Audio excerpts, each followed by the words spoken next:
yo voy a terminar contando mis 3 muertes favoritas.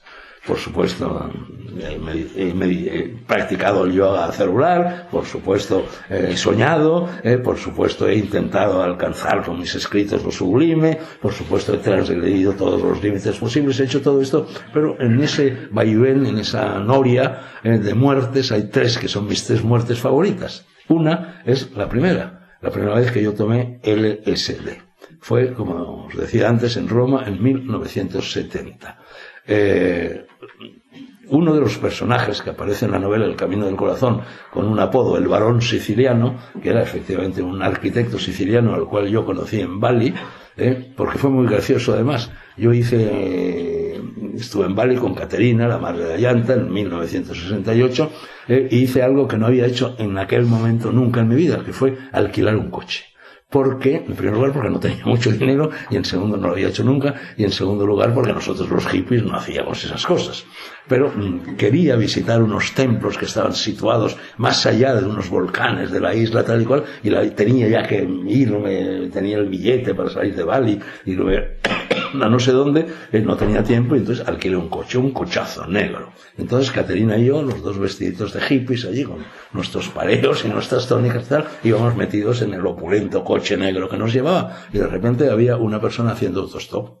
Era el Barón Siciliano. Yo le dije al conductor del coche, pare, vamos a recogerlo. Lo recogimos y estuvimos como 2 horas hablando torpemente en inglés, en un inglés macarrónico, ¿verdad? Y al cabo de las 2 horas descubrimos que él era italiano y Caterina era italiana y yo hablaba italiano perfectamente, ¿no? Y entonces ya pasamos al italiano. Yo tiré el billete, me hice íntimo amigo de este hombre, nos quedamos allí un mes juntos, filosofando por todas las noches, tal, y este fue el hombre con el cual me topé un día por casualidad, 3 o 4 meses después en Roma, en Porta Portese, que es el rastro de Roma, un domingo por la mañana, lo típico, como el rastro de Madrid.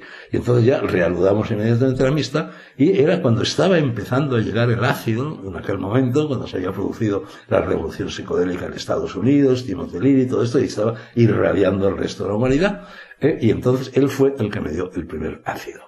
Bueno, fue una experiencia extraordinaria, verdaderamente yo podía no haber vuelto nunca a llevar a cabo esa experiencia porque me bastó con la primera y porque todas las sucesivas fueron repetitivas respecto a la primera y menos intensas en definitiva que la primera. Y en la primera, bueno, primero la tomamos en la casa donde yo vivía en Roma, y ya llegó un momento en que Francesco Bartoli, el Barón Siciliano, me dijo, vámonos. Él tenía un pisito que le habían prestado, un ático junto a la Piazza del Popolo, se veía la Piazza del Popolo desde ese pisito, vamos allí a tomarnos el ácido.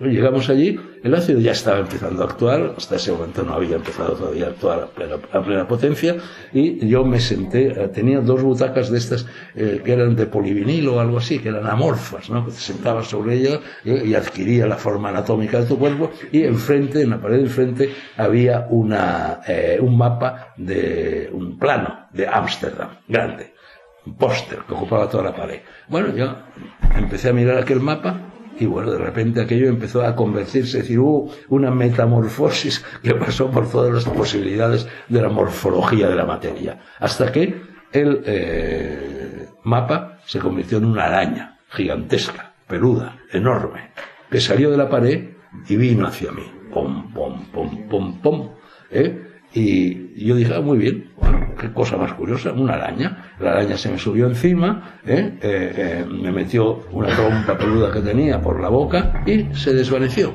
Yo no tuve miedo de la araña. Si hubiera tenido miedo de la araña, habría creado el monstruo de la araña. Habría creado un diplodocus. No tuve miedo. Inmediatamente desapareció la araña, y bueno, siguió el ácido, hasta que yo me fui a una habitación interior. Y me metí en la habitación interior ya solo, sin mi guía era Francesco Bartoli, que por cierto se convirtió a mis ojos en una rana gigantesca, que no era la rana sabia de los cuentos infantiles, que se encuentra el niño perdido en el bosque y que le ayuda a salir del bosque. Era una rana benévola. Ya siempre el resto de mi vida yo seguí viendo durante mucho tiempo a Francesco Bartoli, que ya murió, como todo el mundo, y siempre lo veía un poco ranoide, siempre lo veía. Bueno, total, yo me pasé un buen rato, pero claro, el tiempo sale, es decir, inmediatamente Al eliminar lo fenomenológico, lo primero que eliminas son los límites del tiempo y los límites del espacio. El tiempo de ácido, el tiempo enteogénico es eterno. Y tú miras el reloj, lo puedes mirar y decir, coño, han pasado 5 minutos, pero tu sensación interior es que han pasado 1000 años. Entonces pasaron 1000 años y al cabo de los 1000 años yo me fui al baño a hacer pis. Y entonces hice algo que es muy peligroso en la primera experiencia de ácido. Al cruzar delante del espejo me quedé mirando al espejo fijamente y me morí. Cuando digo que me morí, quiero decir que me morí. Asistí al proceso de mi descomposición. Vi cómo los gusanos me devoraban. Vi cómo un ojo se me desprendía, se convertía en una especie de baba que recorría mi mejilla y se perdía por los pies. Me morí. Y estuve muerto otros 1000 años. Y eso fue también una experiencia placentera. Planté cara a la muerte. No viví la muerte de una forma dramática. Entonces ya salí.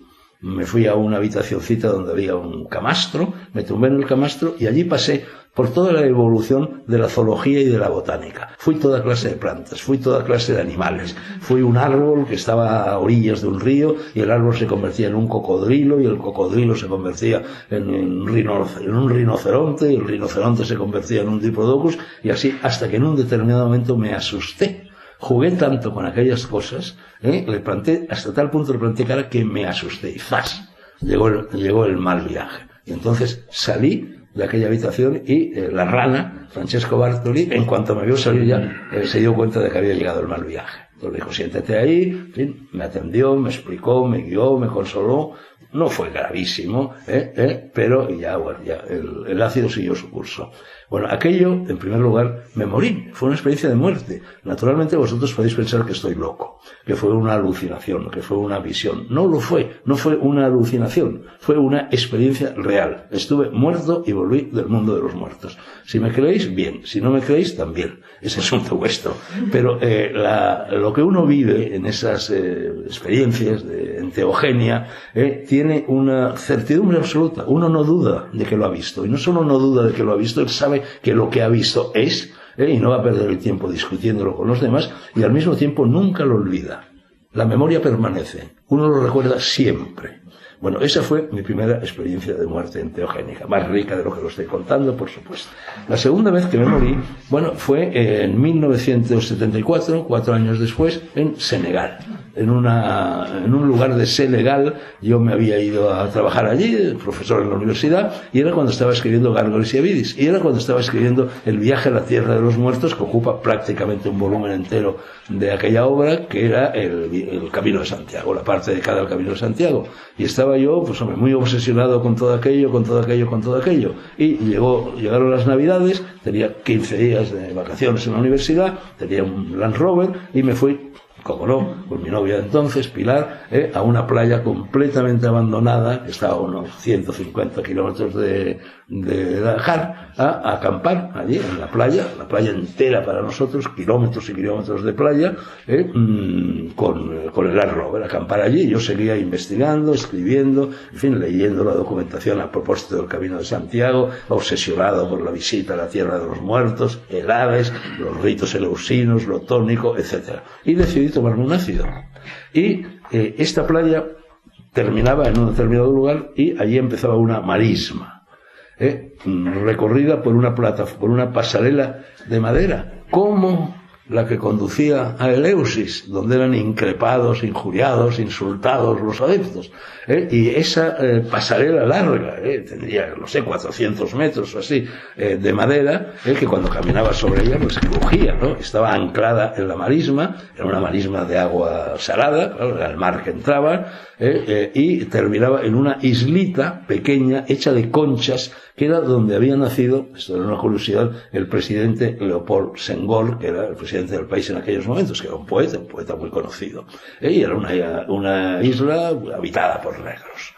Bueno, resulta que yo cuando llegué allí dejé a Pilar, uno va a la tierra de los muertos solo. Yo tenía que hacer esa experiencia solos porque yo la interpreté como un viaje a la tierra de los muertos, porque esa primera islita, la de Senghor, la de las conchas, estaba unida a su vez por otra pasarela, también de madera, un poco más corta, a otra isla, donde había una de las escasas curiosidades turísticas que hay en Senegal, que es un cementerio cristiano. Allí no, en fin, no hay cementerios cristianos. Hasta que llegaron los franceses, pues allí no había cristianos, ¿no? Entonces yo dije, bueno, esa islita, en mi imaginación, dije, eso es la tierra de los muertos. Y yo tengo que ir allí en ácido. Y ese fue el objetivo de la experiencia. Me tomé el ácido, dejé a Pilar en el Land Rover, caminé por toda la pasarela y cuando llegué a la primera isla me encontré con una orgía, con una fiesta desenfrenada, dionisíaca, porque resulta que era el Día de los Reyes. Es el día de la Epifanía, que es una fiesta en realidad anterior al cristianismo. Nunca hubo Reyes Magos en Belén. Todo esto es una vez más una superposición de lo cristiano sobre lo pagano. Y en cambio, la fiesta, el 6 de enero era la fiesta de Osiris. Era una fiesta que se celebraba también en tribus africanas, en tribus negras. Entonces había una gran fiesta orgiástica. Ahí los negros bailando en vudú, con sus tambores por todas partes y tal. Bueno, yo, nada, atizado por la energía que te da el LSD, me subí a la fiesta. Y estuve allí perdido con los negros, danzando, bailando, los tambores por aquí y por allá, hasta que de repente todo se aquietó. Terminó la orgía. Desaparecieron todos los negros, se fueron todos a dormir. Me quedé yo solo en aquella isla, yo solo y perros. Había perros por todas partes, que detectaban en mí al extranjero, y me gruñían, se me acercaban. Entonces yo, huyendo de los perros, todo esto en ácido, claro, los perros me parecían diplodocus. Entonces llegué a la orilla del mar y ya no había mar, porque era luna llena, era plenilunio, y entonces esa marisma tenía mareas muy acentuadas, y entonces con el plenilunio el mar se había retirado por completo. Entonces habían emergido las profundidades abisales. Había este limo, esta especie de tierra movediza, globos, burbujas que estallaban por aquí y por allá, extraños animales, pólipos, tal, y yo dije, voy a explorar el mar. Entonces agarré un palo que encontré por allí y, en fin, como Moisés con el báculo, me adentré en el mar y empecé a caminar acojonado, porque decía, bueno, aquí en cualquier momento se va a hundir la tierra bajo mis pies. Seguro que aquí hay arenas movedizas, pero yo, hay que hacer la experiencia, Seguí avanzando, tanteando con el palo la tierra delante de mí, hasta tal extremo que me produje aquí una herida, pues, con el palo de tanto apoyarlo en tierra me produje aquí una magulladura. Bueno, ya al cabo de cierto tiempo, otros 400 años naturalmente de tiempo anterior, ya decidí que había explorado el mar lo suficiente y regresé, siempre tanteando el suelo bajo mis pies, a la orilla. Porque yo lo que estaba haciendo con los perros y con la exploración oceánica y tal era retrasar lo que verdaderamente me daba miedo. Y lo que me daba miedo era ir a la tierra de los muertos, ir a la otra islita, a la que me esperaba 200 metros más allá, al pie de la segunda pasarela. Pero en fin, ya llegó un momento en que hay que hacerlo. Me adentré y empecé a recorrer esos últimos metros de la segunda paralela, cada vez con más miedo, cada vez con más miedo, cada vez con más miedo. Me paraba, me liaba un porro, lo encendía, caminaba 10 metros más, volvía a pararme, me encendía otro porro, tal, y así hasta que llegué, sudando tinta, llegué hasta el término de la pasarela y había 3 peldaños descendentes y alrededor de los peldaños había una pequeña plataforma de cemento, e inmediatamente más allá de esta plataforma de cemento empezaba la isla propiamente dicha, que también era de conchas. Y entonces me entró un miedo espantoso. Me entró un miedo y entonces ya no era capaz de entrar en aquella isla, no era capaz de poner la planta de mis pies. Y llegó un momento en que ya me impuse a mí mismo, dije, bueno, basta con que toques con la contera de tu zapato la tierra firme, las conchas de la isla, para que hayas estado en la tierra de los muertos y para que vuelvas, en fin, gallardo y con la cabeza alta a tus tareas cotidianas. No fui capaz. Estuve a la pata coja, llegó un momento en que estuve en el borde de la plataforma, sobre un pie y con el otro, intentando dar las conchitas de la tierra firme. No las toqué, no fui capaz. Naturalmente, esta experiencia de estar a la pata coja allí en el borde del Hades duró también otros 200 años. Y al cabo, volví grupas, derrotado, humillado, cabizbajo, con la cabeza gacha, y volví. Había sido derrotado. No había sido capaz de entrar en la tierra de los muertos. Entonces llegué al Land Rover, donde estaba dormidita, Pilar, me metí allí avergonzado de mí mismo, ¿no? Me metí como pude, me rebujé en el saco de dormir y tuve sueños, una vez más, inefables, pero extrañísimos, extrañísimos, extrañísimos. Y soñé que hacía el amor con un cangrejo. El cangrejo era un cangrejo también gigantesco, diplodócico, como todas estas cosas que veía, que con sus tenazas estrujaba mis partes pudendas. Y naturalmente me producía una reacción sexual, me producía una reacción de erección, pero dolorosa, no placentera.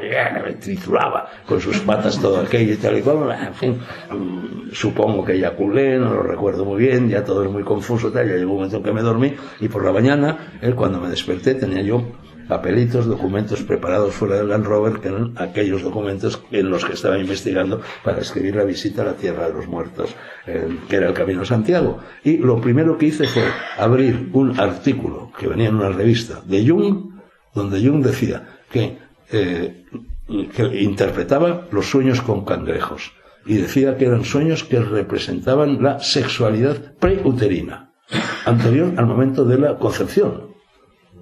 Bueno, esta fue mi segunda muerte. ¿Cangrejo o cangrejo? No sabría distinguir entre un cangrejo y una cangreja.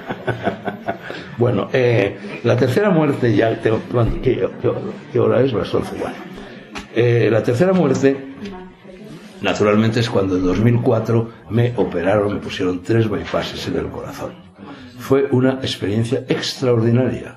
Fue una experiencia sumamente placentera. De repente se descubrió, bueno, es curioso que en la Eneida, lo decíamos ayer, o en la Odisea, lo decíamos también ayer, tanto Ulises como Eneas bajan a los infiernos a buscar a su padre, que está allí. Yo estaba escribiendo en aquel momento mi novela Muertes Paralelas, en las cuales reconstruía todo lo que condujo a mi padre a morir el 13 de septiembre de 1936 en Burgos al comienzo de la Guerra Civil. Y yo había bajado también a los infiernos para escribir ese libro. Fue un libro durísimo de escribir, ¿no? Y en un determinado momento me salvó la vida mi padre, curiosamente, porque yo, que llevaba, desde que había llegado a Katmandú en 1967 hasta el 2004, yo todas las noches de mi vida, excepto las que pasaba en un avión transoceánico, antes de dormir, fumaba porros. Fumaba porros en soledad o acompañado por mi Shakti. Yo nunca he sido un fumador de pandilla, yo nunca he sido un fumador social. Mis experiencias enteogénicas, fundamentalmente, excepto aquellas en las cuales he guiado a un amigo o a una novia, han sido siempre experiencias solitarias. Entonces yo, todas las noches antes de dormir, fumaba 1 o 2 porros. Y llegó un momento en que tenía que escribir la parte final de esta novela muy intensa para mí sobre la muerte de mi padre, y decidí que iba a dejar de fumar para recuperar nitidez, para recuperar lucidez, para poder afrontar con la lucidez necesaria, literaria, ese capítulo final de la novela de las muertes paralelas. Y de repente, de la noche a la mañana, dejé de fumar porros. Y prácticamente no volví a fumar porros en 20 años. Pero bueno, lo decía aquel día y claro, resulta, como el propio Escotado me dijo, que claro, lo que yo estaba fumando era esa porquería que nos venden los moros en España, que ni es hachís ni es nada. Y que entonces lo que me pasaba con aquellos porros que fumaba era que estaba tomando, bueno, un somnífero en realidad, que me ayudaba a dormir y todo esto. Con lo cual, al romper bruscamente, después yo que sé, de 30 años, de todas las noches fumar porros antes de dormirme, al romper bruscamente para poder escribir la novela de mi padre, es decir, para rendir homenaje en definitiva a mi padre, empecé a sufrir alteraciones del sueño, o mejor dicho, del no sueño, verdaderamente bestiales, brutales.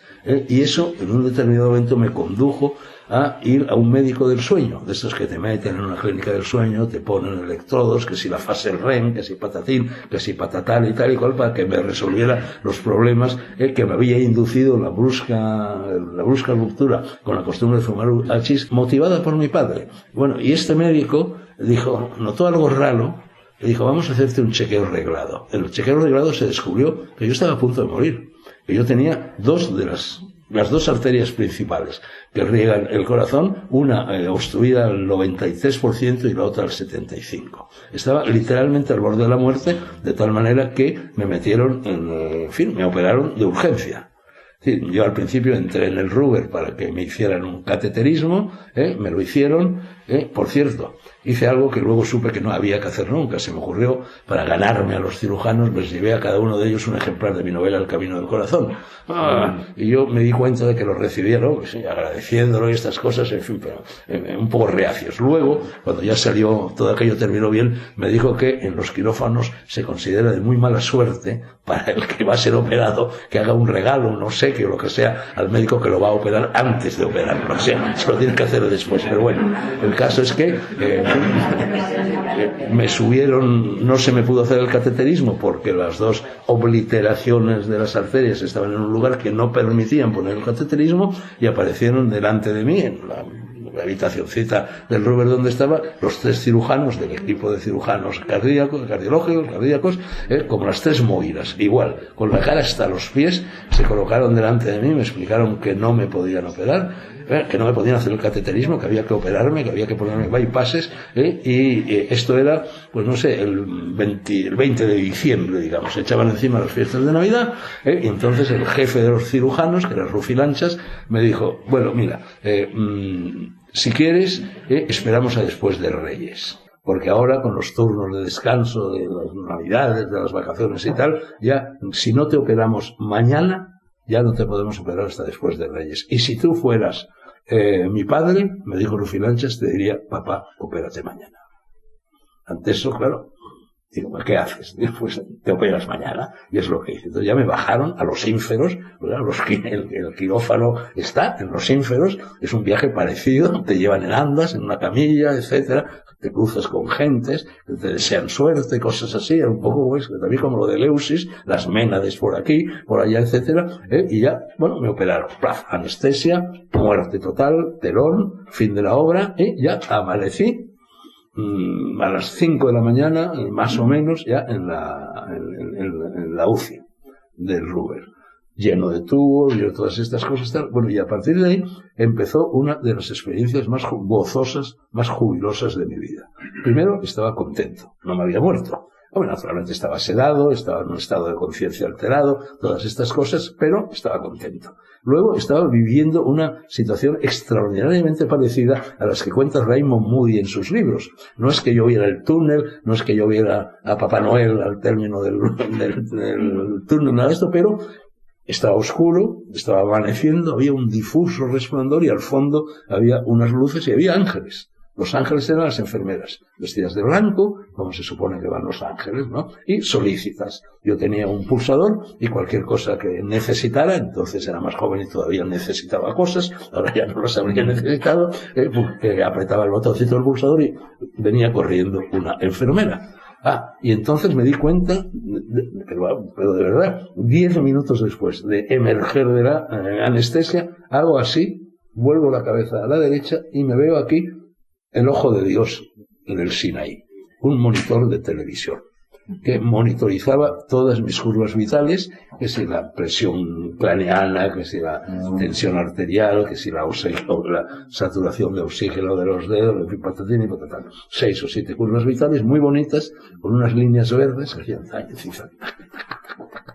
y si algo se alteraba, esas líneas verdes se alteraban también, se ponían planas, en fin, se disparaban lo que fuera. Y entonces yo me di cuenta inmediatamente de que según lo que pensaba yo, las líneas cambiaban.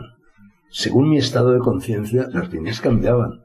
Me di cuenta de que yo, con mi conciencia, cambiaba aquellas líneas. De tal manera que a veces las cambiaba hasta el punto de que saltaba una alarma.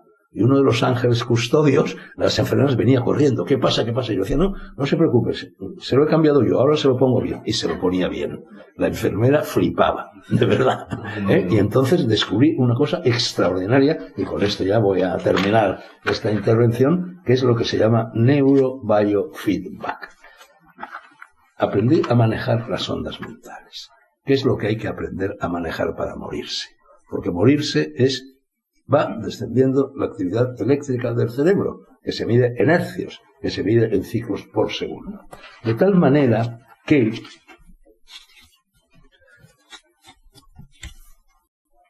existe, bueno, el nivel más alto de hercios es lo que se llama ondas gamma.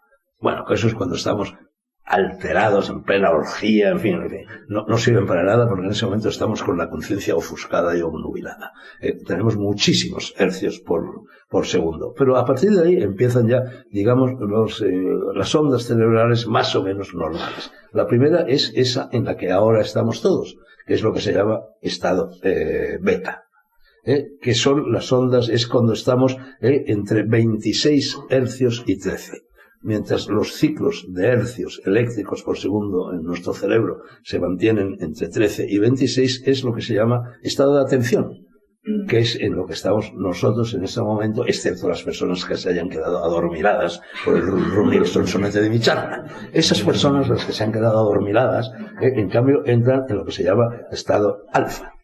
El estado alfa es el comprendido entre 13 y 8 hercios por segundo, que es de la misma manera que el estado beta es el estado de la atención, el estado alfa es el estado de la relajación.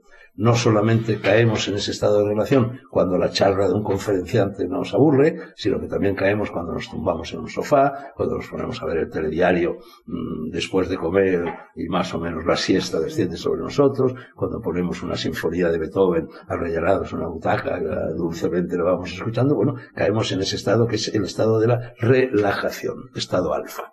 Si vamos descendiendo, en fin, el nivel, el dial de las ondas cerebrales, caemos en lo que se llama zeta, que es el estado de conciencia comprendido entre 4 y 8 hercios por segundo. Y eso es lo verdaderamente interesante. Y ese es el estado en el que yo me encontraba cuando descubrí el ojo de Yahvé en el Sinaí.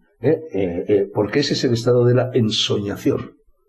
Ese es el estado de la libre asociación de ideas. Ese es el estado, en definitiva, de la caverna de Platón, de las ideas de Platón, en el cual ves los arquetipos, en los cuales percibes, eres consciente de las famosas sincronías. En ese estado ves las sincronías con la misma lucidez con las que puedes ver si destripas un aparato de radio las conexiones de los cables. Y ya luego hay un cuarto estado de conciencia, que es el estado delta, que es el que se comprende entre medio hercio y 4. Eso, bueno, ahí estás, caes, y eso es también interesantísimo, caes en la inconsciencia, caes en el sueño profundo. Pero eso no significa que lo que se revela en el sueño profundo, lo que se revela en la inconsciencia, una vez recuperado un estado de relajación o un estado de atención, no lo recuerdes. Y ya luego de eso, ya por debajo del medio hercio, vas a cero. Y ya eso es coma, eso ya es muerte, y se acabó. Eso es la muerte. La muerte es ir descendiendo el nivel de las ondas cerebrales, el nivel de hercios, el nivel de la intensidad eléctrica de la actividad del cerebro. Bueno, eso ha dado pie a una disciplina científica que es lo que se llama neurobiofeedback o simplemente biofeedback, con el cual puedes incluso curar enfermedades, porque tú puedes reflejar en las líneas del ordenador, porque venden unos kits. En España hay también quien nos vende, vienen de Estados Unidos, unos kits que te incorporas a ellos y puedes estudiar tus ondas cerebrales y manejarlas, subirlas, bajarlas a tu antojo, porque aprendes a hacerlo. Y entonces, por ejemplo, tienes la tensión alta, tú ves cómo la tensión alta se refleja en la pantalla del ordenador y aprendes a controlar la tensión alta, aprendes a curarte. En estos momentos tienen infinidad de aplicaciones esas técnicas, ese kit de neurobiofeedback para curar enfermedades, para autocurar enfermedades, porque te conviertes en sanador de ti mismo. Yo conté todo esto en un programa de televisión, Las Cerezas, de Julio Otero, porque fue una experiencia para mí tan interesante, tan importante, que yo suplicaba a los médicos que me dejaran seguir en la UCI, porque además la UCI era el gran teatro del mundo. Vamos, era como fuente de inspiración literaria, era maravilloso, allí sucedía de todo. Lo más hermoso y lo más horroroso, los cotilleos de las enfermeras, las confidencias que se hacían, los médicos que se aparecían, los enfermos que estaban completamente pirados y trastornados por las sedaciones y las cosas. Era la ceremonia y la confusión, el gran teatro del mundo. Yo pensé en escribir una novela, en escribir una obra de teatro, o en escribir incluso una serie entera de televisión que transcurriera en la UCI. Entonces me gustaba de tal manera aquello, y más aún el aparatito, que me pasaba horas y horas manejando el aparatito y aprendiendo a subir y bajar mis estados mentales, a pasar de uno a otro, que suplicaba a los médicos, por favor, no me enviéis a planta, no me enviéis a planta. Y al final nada, y misericordia me dejaron estar allí solo 2 días, si no hubiera aprendido todavía muchas más cosas de las que aprendí.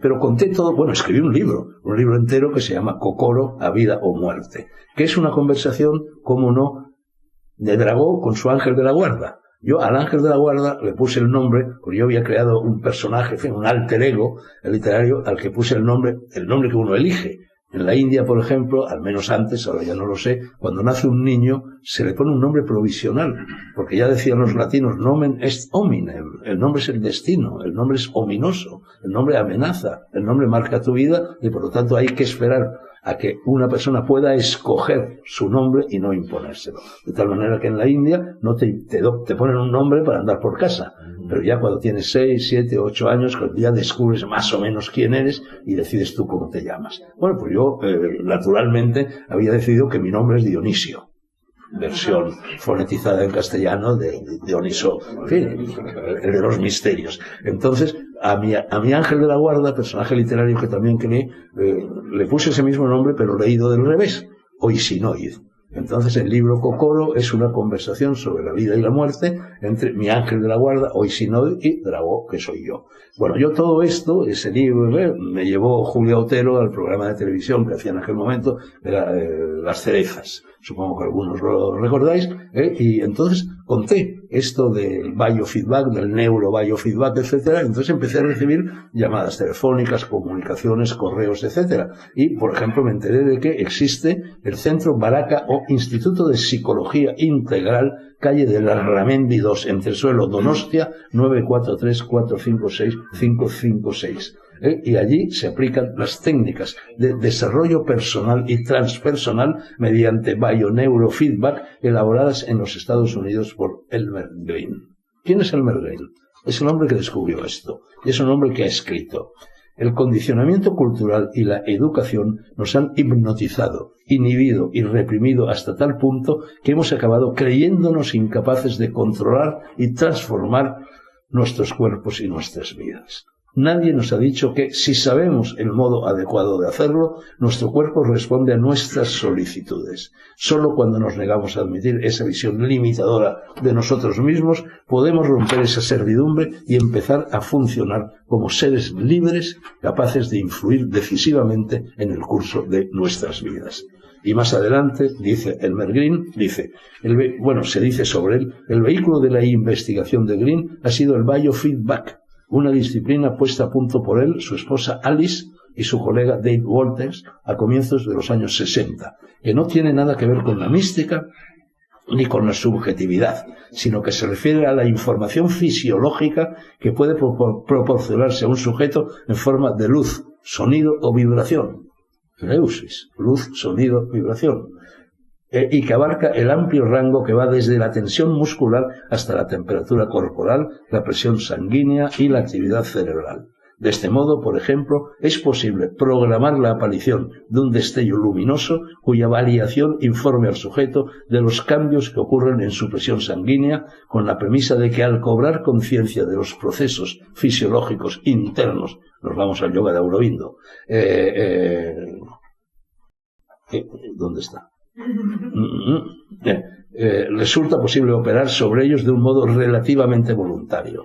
El biofeedback constituye lo que los Green denominaron un puente entre la conciencia y el inconsciente, entre lo voluntario y lo involuntario, entre la corteza cerebral y las regiones subcorticales e incluso entre la razón y la intuición. El biofeedback representa, en suma, una herramienta para la toma de conciencia de determinados aspectos de uno mismo, nocete ipsum, que en circunstancias ordinarias son inconscientes. Una parte de nuestra naturaleza, explica Green, de la que normalmente estamos separados. Y me dice, oye, si no, complicadillo, ¿no? Y yo le digo, no creas, todo es ponerse. Olvídate de que eres un ángel occidental, oisinoide. Las tradiciones místicas orientales conocían y aplicaban los principios de la autorregulación fisiológica, es la incubación, antes de que Cristo diera las 3 voces, mucho antes, y lo hacían y lo siguen haciendo sin necesidad de máquinas, sin cables ni electrodos, sin monitores de televisión, apoyándose solo en la energía de la conciencia y en las voluntarias, aunque a menudo indomables y siempre imprevisibles modificaciones de su flujo. Es dogma o burro del que ni a bastonazos quiere apearse la ciencia occidental, el de creer que las curvas vitales gobernadas por la red nerviosa del sistema autónomo son siempre maquinales, espontáneas, instintivas y ajenas por completo al influjo de la mente y de la voluntad. Y no es así. Los yogines, por ejemplo, lo saben muy bien. Pues este aquí, y esto en una cena por la Batalla de las Ideas que muy recientemente celebramos Gabriel Sierra y yo en la cripta del Café Gijón, leí esto que 2 días antes había aparecido en el periódico El Mundo. Los titulares de esta noticia decían: neurología, la vida pasa efectivamente ante nuestros ojos antes de morir. Descubren que el cerebro desata un recuerdo de la vida antes de la muerte. Y más abajo, un accidente científico registra la primera grabación de un cerebro moribundo. El artículo del Mundo decía lo siguiente: electroencefalograma del paciente de epilepsia que derivó en el hallazgo. La vida pasa ante tus ojos antes de morir. La poética frase podría cobrar sentido científico tras un descubrimiento accidental. Un grupo de neurocientíficos estonios grabó por casualidad una importante descarga de recuerdos en el cerebro de un hombre a punto de morir. El equipo del doctor Raúl Vicente de la Universidad de Tartu, en Estonia, sometían a un electroencefalograma a un paciente de 87 años enfermo de epilepsia para estudiar las convulsiones y poder ajustar el tratamiento. Durante la prueba, el paciente sufrió un infarto y murió, de forma que sus últimas señales cerebrales quedaron grabadas. Es la primera vez que se registra la actividad de un cerebro humano en el momento del fallecimiento. Medimos 900 segundos de actividad cerebral alrededor del momento de la muerte y establecimos un enfoque específico para investigar qué sucedió en los 30 segundos antes y después de que el corazón dejara de latir. Justo antes y después de que el corazón dejara de funcionar, vimos cambios en una banda específica de oscilaciones neuronales, las llamadas oscilaciones gamma, he hablado de ellas, pero que no tienen importancia, pero porque son las de la orgía, las de la excitación, pero también en otras como en las oscilaciones delta, zeta, alfa y beta, afirma. Estas ondas cerebrales son patrones de actividad cerebral y estas oscilaciones se producen en relación con funciones cognitivas como la concentración, el sueño, la meditación, la recuperación de la memoria, el procesamiento de la información y la percepción consciente, pero también a las asociadas con los recuerdos, explica la revista. A través de la generación de oscilaciones involucradas en la recuperación de la memoria, el cerebro puede estar reproduciendo un último recuerdo de eventos importantes de la vida justo antes de morir, similar a los reportados en las experiencias cercanas a la muerte. Estos hallazgos desafían nuestra comprensión de cuándo termina exactamente la vida y generan importantes preguntas posteriores como las relacionadas con la donación de órganos. Como neurocirujano, a veces me enfrento a pérdidas. Es indescriptiblemente difícil dar la noticia de la muerte a familiares angustiados. Ya estamos aquí con el miedo a la muerte, asegura el médico.